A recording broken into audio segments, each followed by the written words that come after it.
Amigos y amigas, el gobierno nacional ha entrado en un proceso de reestructuración del Estado, de optimización del Estado. En mayo pasado, el presidente de la República anunció la fusión de varias empresas, la eliminación de otras empresas. En fin, en el marco de todo este proceso, también se ha anunciado la necesidad de reorganizar la presencia del Estado en territorio. ¿Qué implica esto? Lo vamos a analizar con Sandra Argotti. Ella es la secretaria de Planifica Ecuador. Sea usted bienvenida, Sandra. Yo quisiera iniciar recabando de usted el concepto de esta reorganización que se está haciendo en territorio. ¿Qué implica para el Ecuador? ¿Cuáles son los objetivos y la visión que tienen en este nuevo proceso de reestructuración del Estado? Gracias, buenos días, Carmen, un gusto conversar con usted y un cordial saludo a todos quienes están escuchándote hoy. En cuanto a su pregunta, nosotros hemos iniciado, sí es verdad, la reestructuración del Estado. Como tal, la optimización no necesariamente es una reducción. Lo que nosotros buscamos es que no es un adelgazamiento realmente o engrosamiento del Estado, sino un cambio en su estructura, del cual se visualizan características como la fusión o la eliminación de algunas entidades, o como un principio de austeridad principalmente aplicado a quien nos ha tocado a los altos funcionarios. Pero también tenemos que ver que las instituciones, desde su presencia en territorios, no la pierdan, es decir, fortalecer el servicio, mejorarlo y hacerlo mucho más eficiente, ya que encontramos todavía duplicidades, encontramos todavía algunas instituciones cargadas de servidores que hacen el mismo espacio, los mismos productos. Entonces esto ha sido importantísimo para nosotros revisar. Ya son 16 decretos ejecutivos disponiendo esta fusión y cierre de entidades y empresas públicas. Ahora, Sandra, ¿qué ha significado hasta el momento respecto a eficiencia? Como usted ha dicho, estamos evitando duplicidad de funciones. ¿Qué ha implicado respecto a eficiencia hasta el momento en todo este proceso de reestructuración? Ya vamos a hablar de lo que ocurre en territorio. La eliminación de empresas, se habla también de la optimización del recurso humano. ¿Qué alcance ha tenido todo esto y la repercusión fundamentalmente en el manejo del Estado? Claro, ¿qué es lo que ha sucedido en este caso? Las directrices que se han generado en estos últimos decretos, pero yéndonos un poco más atrás, desde el 2017 ya se ha venido eliminando instituciones. Son 43 instituciones que ya se han ido eliminando. Es complicado hacer un análisis de todo el gobierno como Estado estructurado. Esto es que son procesos, operativización de sus espacios, transiciones institucionales que sean ordenadas o desordenadas. Esto nos ha complicado muchísimo en este tiempo, pero cada una de las instituciones tiene una propia cobertura, tiene una propia competencia y eso a nosotros nos toca revisar al detalle para que justamente no se pierda el servicio, ¿no? Cada una de ellas gestionaban, por ejemplo, en el caso de la planificación, bajo la metodología de un gobierno con resultados. Se mantiene un registro de proyectos, de gasto corriente, de inversión, de ejecución, pero lo que nosotros realizamos es ahora cómo vamos a tener estos proyectos, cómo vamos a impactar con estos proyectos realmente ya en el Estado y sobre todo en los territorios. Eso es importante para nosotros, no solamente tener un número, sino tener un impacto, y donde debe darse es en el territorio. Nosotros estamos caminando ya en el territorio hace más de un mes y trabajando justamente de la mano con quienes tienen que tener ese impacto, que es la ciudadanía.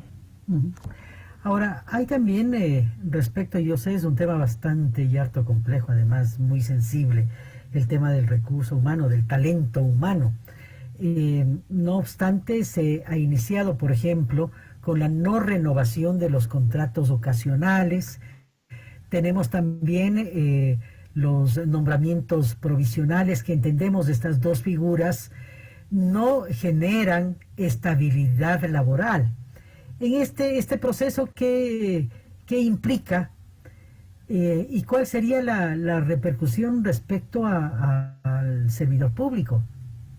Respecto al servidor público, justamente como usted dice, Carmen, un contrato ocasional y esto no le da a usted el que deba estar siempre ahí ubicado.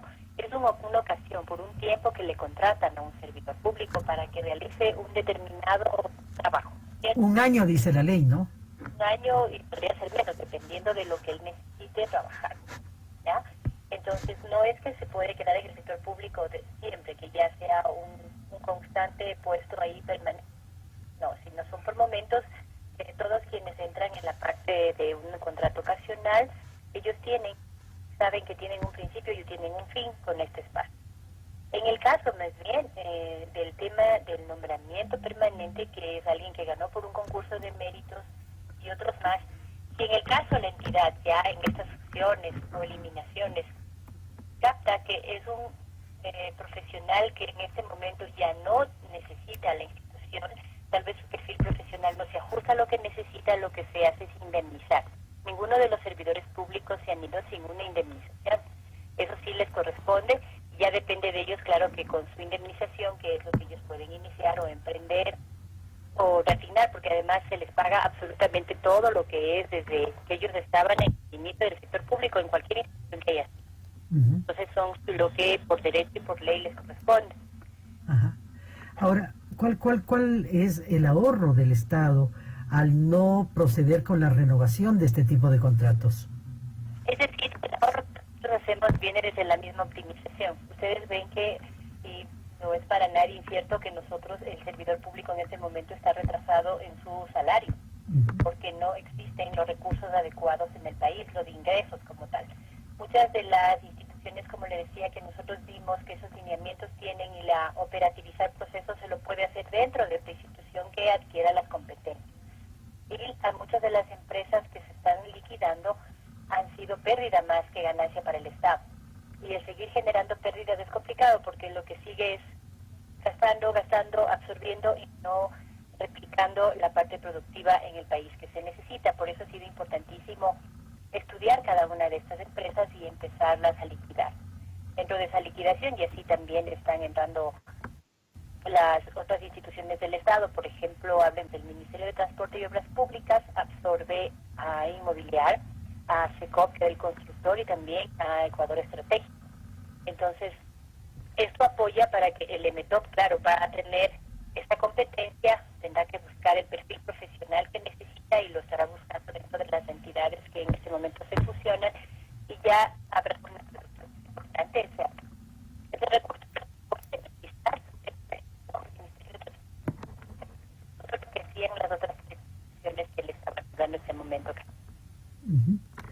Ahora, claro, el Ministerio de Trabajo publicó este acuerdo, las directrices más bien para todo este proceso.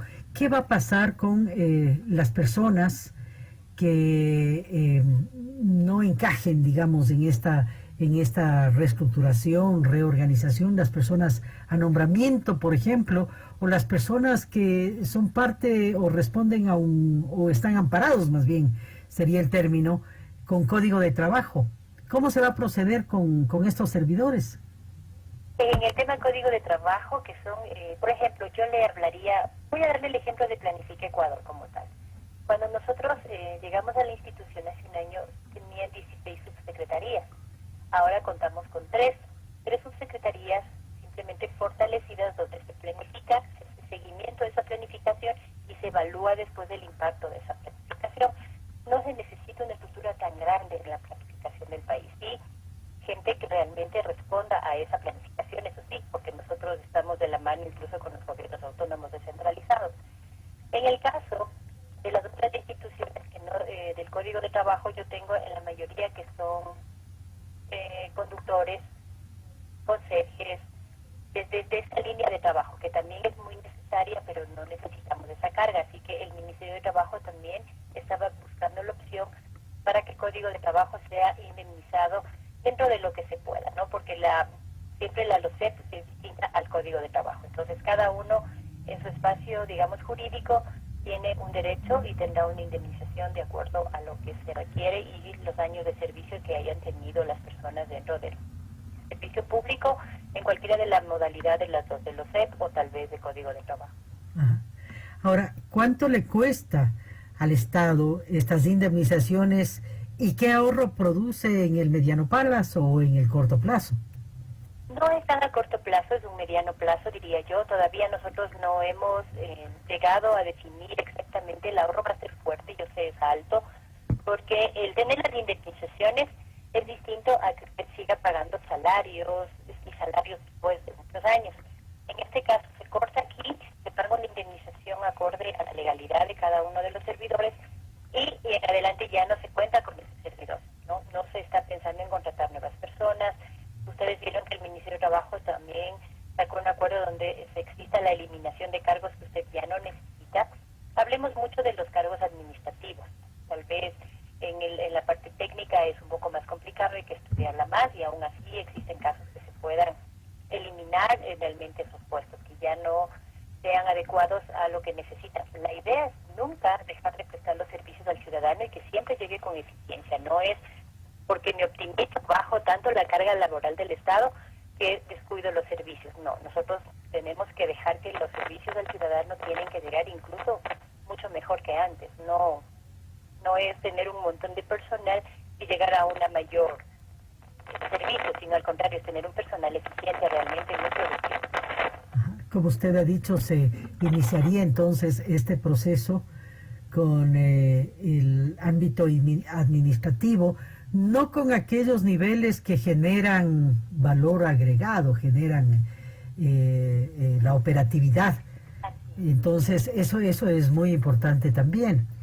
Ahora, en todo este proceso que demanda tiempo, demanda acciones sensibles además por las repercusiones que pueden tener, ¿se ha previsto qué estrategias para de alguna manera bajar este nivel de impacto y mitigar lo que implica para un servidor público quedar sin esa fuente de empleo, por más que exista una indemnización que no sé cuáles son los montos, no sé si esto le permitiría iniciar un emprendimiento, por ejemplo?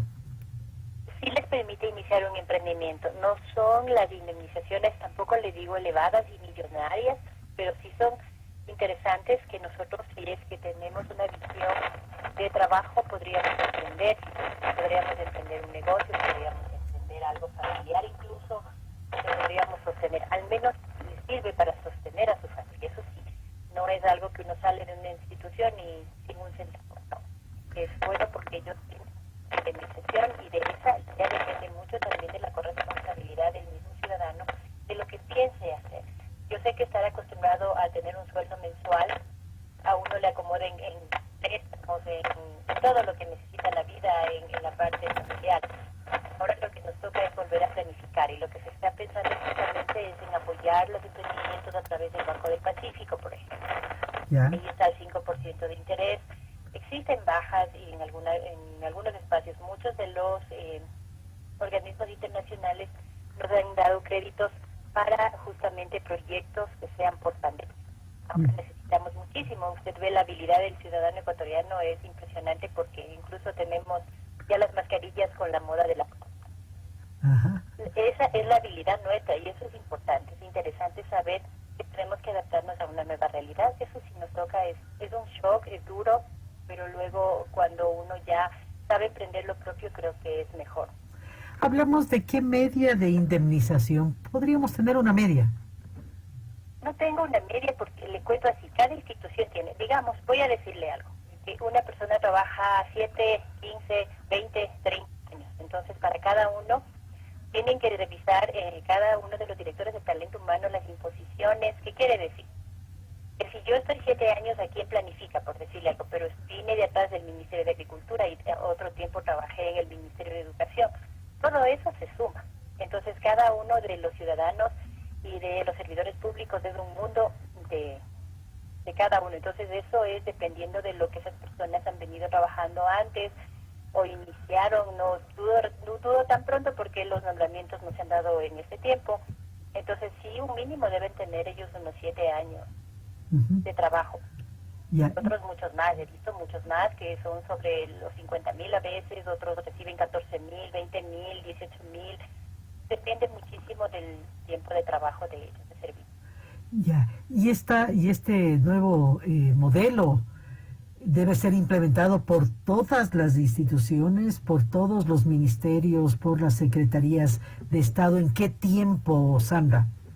Ya deberíamos estar nosotros, por ejemplo, en estos días ya tenemos que remitir a la Presidencia de la República el cómo se ha hecho el estudio de la institución, porque esto ya se viene haciendo, los estudios de la institución y qué personal sería el definido tal vez en adelante, o los puestos, más allá del personal, los puestos que ya no se necesitaría en la institución. En las fusiones, en cambio, nosotros estamos trabajando muchísimo ya con las instituciones, primero revisando cuál es su estado.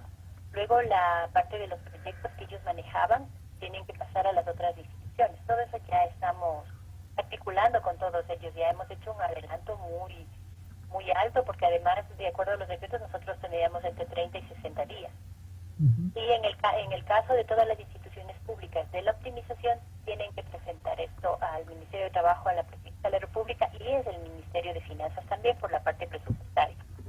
Entonces ya son en estos días que hay que presentar la planificación bien adecuada, bien estructurada, eso sí, con lo que sean registros, que la institución no se quede sin esmero de personal que se necesita, como usted comentaba, del valor agregado, que es importante, la parte operativa, la que saca fuerza.